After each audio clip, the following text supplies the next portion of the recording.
Hi everyone, and welcome to week 13 of Writing 111. We're well on our way to finishing the semester, and this week you are continuing to work on your community engaged research project. So I'm going to encourage you this week to stretch your understanding of APA style by engaging with an academic writing tutorial online. I don't need you to complete all the tutorials, although if you think it's necessary, please do. I also am asking you to read An Open Letter to Alaska, as well as a letter from last year from the ASD Superintendent, Dina Bishop. And that will allow us to start thinking about problem and purpose statements and how we share those with our audience.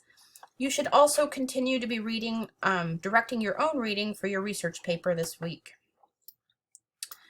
So last week you wrote the statement of the problem, and this week I am challenging you to write the purpose statement for your essay. Think about that as, the last sentence of your first paragraph that really tells your reader what it is you're writing about. And then finally, on the 16th, you'll turn in an assignment called Noticing Writing.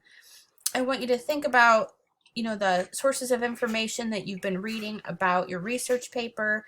I want you to think about the qualities of writing that you've noticed in different sources, and write a one-pager